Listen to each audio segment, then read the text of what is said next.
Hello नमस्कार दोस्तों, स्वागत है आप सभी का जेड फॉर टीच के एक नए वीडियो में।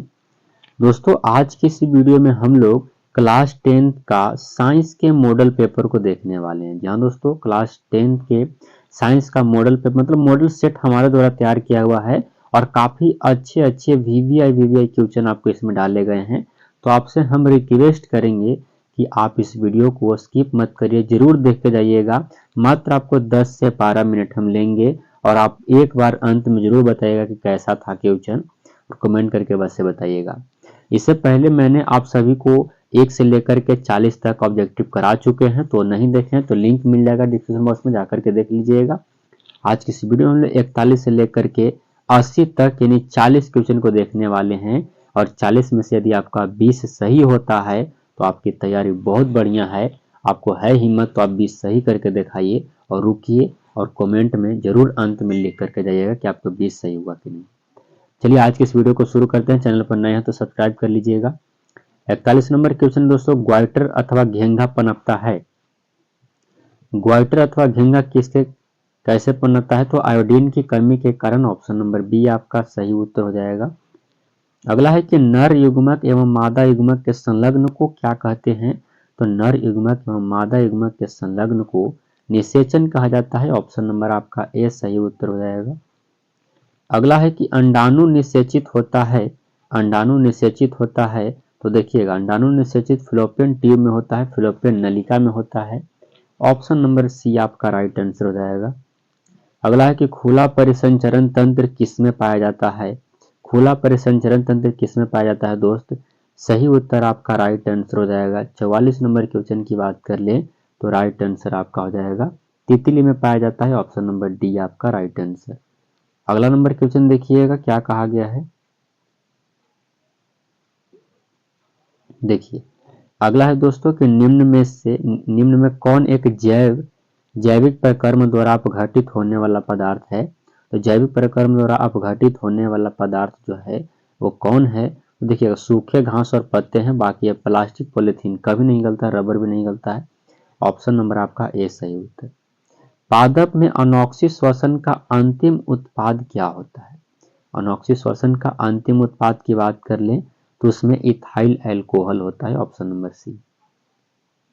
अगला प्रश्न देखते हैं दोस्तों, अगला क्वेश्चन क्या कहा गया है। पौधों में जल का परिवहन किसके द्वारा होता है? पौधों में जल का परिवहन जैसे जल और जैसे जाइलम। ऑप्शन नंबर ए आपका राइट आंसर। अगला है दोस्तों कि मुकुलन द्वारा प्रजनन किसमें होता है? तो मुकुलन ईस्ट में होता है, सभी लोग को पता है। चीनी का रासायनिक सूत्र पूछा गया है। चीनी का रासायनिक सूत्र C12H22 और O11 होता है। यहाँ पर थोड़ा सा मिस्टेक किया गया है, C12H22 O11 होता है, यहाँ पे 11 होना चाहिए दोस्त। C12H22 O11, यहाँ पे 11 होना चाहिए और ऑप्शन नंबर बी सही हो जाएगा। क्षमा चाहेंगे थोड़ा सा क्वेश्चन एरर के लिए, जितना सारा क्वेश्चन बनाने में थोड़ी बहुत मिस्टेक होता है। चलिए अम्लीय ये क्या लिख दिया है, चलिए इसको हटाइए ना। अम्लीय का या फिर अम्लीय इकाई का जो पीएच मान होता है क्या होता है? तो अम्लीय किसको कहेंगे? तो 7 से कम वाला को अम्लीय कहते हैं। Option number B. अगला है कि लोहा को जिंक से लेपित करने की क्रिया को क्या कहते हैं?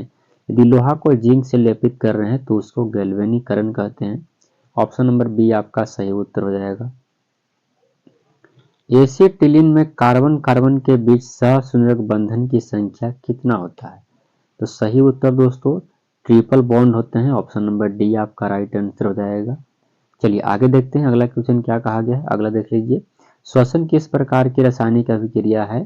तो श्वसन जो है वो किस प्रकार की रासायनिक अभिक्रिया है? सही जवाब दोस्तों श्वसन है एक प्रकार की उष्मा क्षेपी अभिक्रिया। ऑप्शन नंबर सी आपका राइट आंसर हो जाएगा। चलिए आगे बढ़ते हैं, अगला क्वेश्चन देखेंगे क्या कहा गया है। चलिए अगला प्रश्न क्या कहा गया है। सबसे कठोर प्राकृतिक पदार्थ क्या है? सभी लोग को पता है कि सबसे कठोर प्राकृतिक पदार्थ हीरा है। ऑप्शन नंबर सी।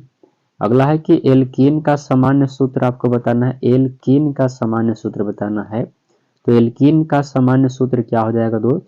सही उत्तर CnH2n माइनस टू तो नहीं होगा, एल्केन एल्कीन हो जाएगा ना, एल्कीन CnH2n देखिएगा ये दोनों के दोनों फार्मूला एक ही दे दिया है, मिस्टेक हुआ है, एल्कील।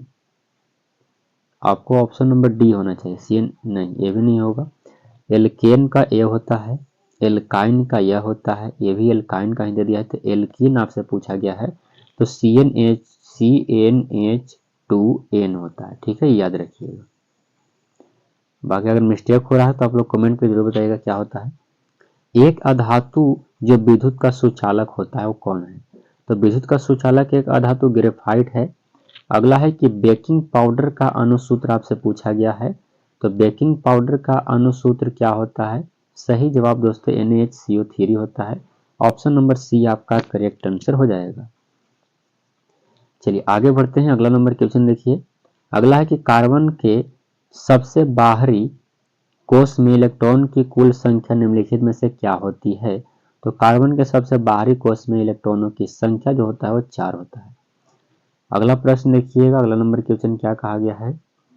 अगला है कि सामान्य आणविक सूत्र लेकिन विभिन्न संरचनाओं वाले यौगिक निम्नलिखित में क्या कहलाते हैं? 59 नंबर क्वेश्चन की बात कर ले, सही जवाब संरचनात्मक समावेश। ऑप्शन नंबर आपका ए राइट आंसर हो जाएगा। सबसे कठोर तत्व कौन है? सही उत्तर दोस्तों आपका राइट आंसर हो जाएगा। कठोर तत्व आपसे पूछा गया है ना, कठोर पदार्थ हीरा है। देखिएगा एसी में बच्चे थोड़ा बहुत दिक्कत करते हैं, तो कठोर पदार्थ हीरा है, कठोर तत्व आप लोहा लगा सकते हैं, लोहा ही होगा। अगला है क्या मुक्त अवस्था में पाई जाने वाली धातु कौन सा है? तो मुक्त अवस्था में पाई जाने वाली धातु आपका सोना है। अगला नंबर क्वेश्चन देखिए क्या कहा गया है। अगला है क्या कि समीकरण 2Cu + O2 की अभिक्रिया करके 2CuO बनाता है, तो किस प्रकार की अभिक्रिया है? तो यह एक कौन सी अभिक्रिया है? तो ऑक्सीजन का संयोग हो रहा है, देखिए ऑक्सीजन का संयोग तो ऑक्सीकरण अभिक्रिया है। अगला है कि कांसा का मुख्य अवयव क्या है? कांसा किसका मिश्रण होता है? तो दोस्त कांसा होता है कॉपर और टिन का। ऑप्शन नंबर ए आपका राइट आंसर हो जाएगा, कॉपर और टिन का। अगले नंबर प्रश्न की ओर बढ़ते हैं। चलिए 64 नंबर क्वेश्चन अगला देखते हैं। आइए देखिए 64 नंबर प्रश्न क्या कहा गया है। संगमरमर का रासायनिक सूत्र आपसे पूछा गया है। संगमरमर का रासायनिक सूत्र CaCO3, इसको कैल्शियम कार्बोनेट भी कहते हैं, चूना पत्थर भी कहते हैं, याद रखिएगा। अगला प्रश्न है कि इथाइल अल्कोहल का अणुसूत्र क्या होता है? इथाइल अल्कोहल, इथाइल अल्कोहल का सूत्र C2H5OH। ऑप्शन नंबर आपका बी राइट आंसर। अगला है कि शुद्ध जल का पीएच मान क्या होता है? शुद्ध जल का पीएच मान 7 होता है। अगला प्रश्न को देखिए क्या कहा गया है। अगला प्रश्न है कि NaHCO3 यौगिक का प्रचलित नाम निम्नलिखित में से कौन है? तो NaHCO3 को क्या कहते हैं? धोने का सोडा, बेकिंग सोडा या व्यंजक चूर्ण या फिर सोडियम कार्बोनेट या कुछ लिखा होगा, कार्बाइड लिखा होगा। तो सही उत्तर आपका राइट आंसर, इसका नाम है baking soda, option number B. अगला है कि कोई विलयन नीले लिटमस पत्र को नीला कर देता है, सॉरी नीले लिटमस पत्र को लाल कर देता है, तो इसका पीएच मान क्या होगा? देखिएगा अगर कोई नीला को लाल कर रहा है, ध्यान से समझिएगा कि नीला को यदि लाल कर रहा है तो वह क्या हो जाएगा? तो अम्लीय होगा, याद रखिएगा। और अम्लीय का पीएच मान 7 से कम होता है, तो सही उत्तर क्रम में 5 हो जाएगा। और यदि लाल को नीला कर रहा है तो क्षारीय होगा, तो 7 से ज्यादा उसका पीएच मान होगा। चलिए आगे बढ़ते हैं, अगला नंबर क्वेश्चन देखिए क्या कहा गया है। अगला है कि निम्नलिखित में कौन सबसे अधिक अभिक्रियाशील धातु है? तो सबसे अधिक अभिक्रियाशील सोडियम है। अगला है कि उपचयन, उपचयन वह अभिक्रिया है जिसमें क्या होता है? उपचयन वह अभिक्रिया है जिसमें क्या होता है? तो ऑक्सीजन का योग होता है। अगला है कि इथेन में कितने सहसंयोजक बंधन आबद्ध होते हैं? इथेन में सही उत्तर दोस्तों राइट आंसर हो जाएगा 7। अगला प्रश्न देखते हैं क्या कहा गया है। CSO4 इंटू हाफ H2O निम्नलिखित में से किस यौगिक का सूत्र है? तो CSO4 into half H2O plaster of Paris का है। ऑप्शन नंबर आपका सी राइट आंसर हो जाएगा। CaSO4 इंटू 2H2O यदि कह दे 2H2O तो यह जिप्सम का सूत्र है, याद रखिएगा।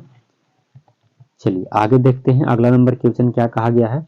साग सब्जियां का विघटित होकर के कंपोस्ट बनना किस अभिक्रिया का उदाहरण है?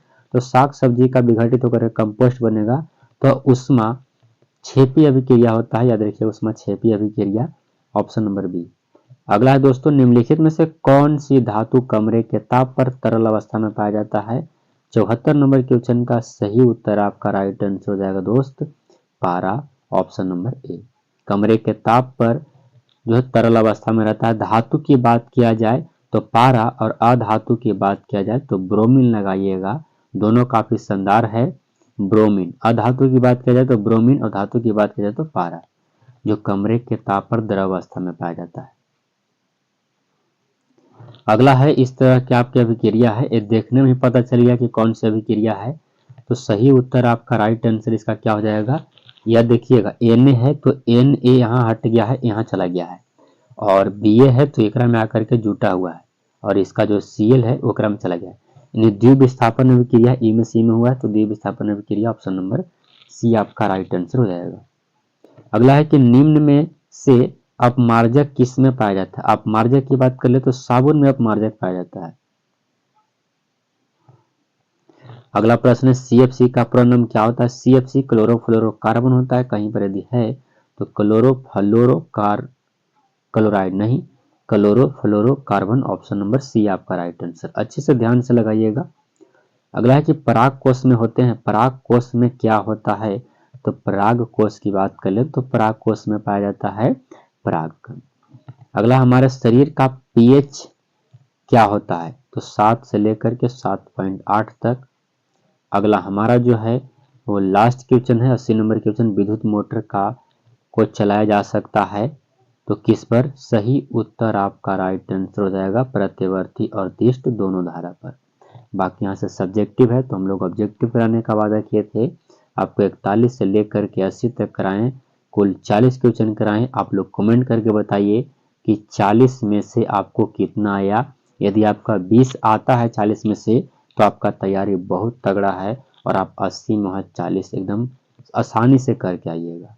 उम्मीद करते हैं वीडियो आपको पसंद आया होगा। वीडियो को लाइक कर दीजिएगा, चैनल पर नए हैं तो चैनल को सब्सक्राइब करके जुड़ जाइए, दोस्तों के पास शेयर कर दीजिए ताकि वो भी कुछ पढ़ ले। यहाँ तक देखने के लिए धन्यवाद, मिलते हैं नेक्स्ट वीडियो में, तब तक के लिए जय हिंद दोस्तों।